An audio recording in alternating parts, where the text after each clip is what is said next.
अगर 1947 में जाएं तो 3 रुपया 30 पैसा इक्वल टू $1 था। 2 साल बीतता है 1949 तो 4 रुपये 76 पैसा हो जाता है $1 के मुकाबले। नेहरू का पूरा कालखंड निकाल देते हैं तो नेहरू जी जब इस देश से उनकी विदाई हुई 1964 में, और शास्त्री जी का कार्यकाल भी देख लीजिए तो 7.5 रुपया $1 के मुकाबले था। इंदिरा गांधी 75 में इमरजेंसी के कालखंड में अगर जाएं तो 8 रुपया 39 पैसा $1 था। और अगर हम तेजी से आगे बढ़ जाएं, 80s में आ जाएं, तो वही डॉलर जो 8 रुपया 39 पैसे में था वो 6 रुपया 61 पैसे में हो गया। यानी डॉलर के मुकाबले भारत का मूल्य मजबूत हुआ था, भारत का रुपया। 80 की बात बता रहे हैं।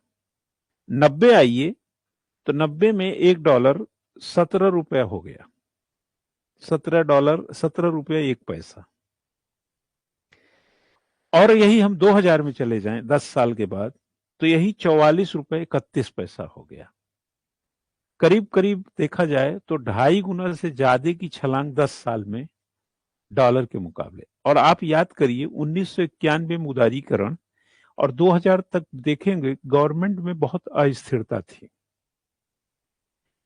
91 के इलेक्शन के बाद आए थे नरसिम्हा राव, फिर किसी तरह वो कालखंड ठीक से पूरा हुआ था।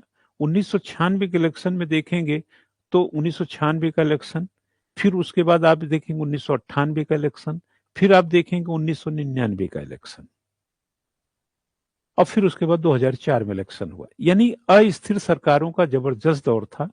तो सरकार बनाए, सरकार मतलब एक प्रकार से ऐसे बवंडर में, इसीलिए स्थायी सरकार की बड़ी जरूरत होती है।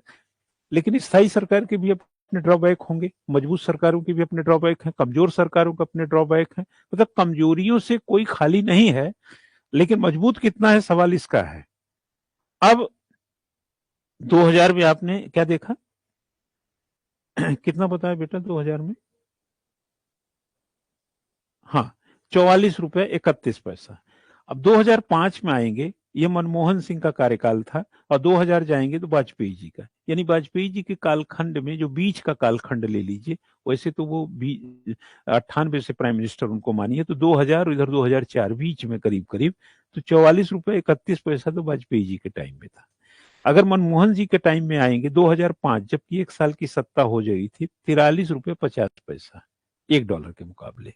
वहीं अगर मनमोहन जी का 2010 में चले जाएं दूसरे कालखंड में, तो $46.02। यानी कि मनमोहन सिंह के कालखंड में भी डॉलर लगातार कम ज्यादा हुआ है। लेकिन अगर हम 2007 में जाएंगे तो यहां पर आपको एक डेटा दिखाई देगा $49.32 का $1 के मुकाबले। लेकिन ठीक 2008 में जाएंगे तो ₹5 मजबूत हुआ था, $43.80 30 पैसा में, $43.30 में हो गया था। यानी कि कुछ वहां पर बेहतर हुआ। और करते कराते 2010 में $46, और जब 2014 में आएंगे तो $60.95, यानी करीब करीब ₹61 में $1 हुआ करता था। और 2015 में अगर जाएंगे तो सीधे ये ₹60.95 से $66.79 हो गया, 66.79। यानी 1 साल में करीब करीब ₹5 से ज्यादा की छलांग आई डॉलर में। और फिर ये सिलसिला जो है रुका नहीं। 66 से 67, फिर बीच में थोड़ा सा कुछ हुआ होगा तो ₹64.94 आया। 18 में ₹70.64, 2019 में ₹72.15, 2020 में ₹74.31, 2021 में ₹75.45, 2022 में ₹81.62, और एक डेटा हमको 2024 में दिखाई देता है 83.28। अब जाकर के 2025 खत्म होते होते 90 रुपए पार कर गया है। अगर निवेश को, निर्यात को और एनआरआई रेमिटेंस पर गवर्नमेंट सशक्त पॉलिसी नहीं बना पाएगी तो डॉलर के मुकाबले रुपए का यूं जमींदोज होना जारी रहेगा। और यह जानने के लिए और ऐसा करने के लिए आर्थिक समझ और जुगत और वैश्विक परिदृश्य में हो रहे परिवर्तन पर हमारी गाढ़ी और तिरछी ही नहीं, सीधी और बहुत तीक्ष्ण नजर होनी चाहिए।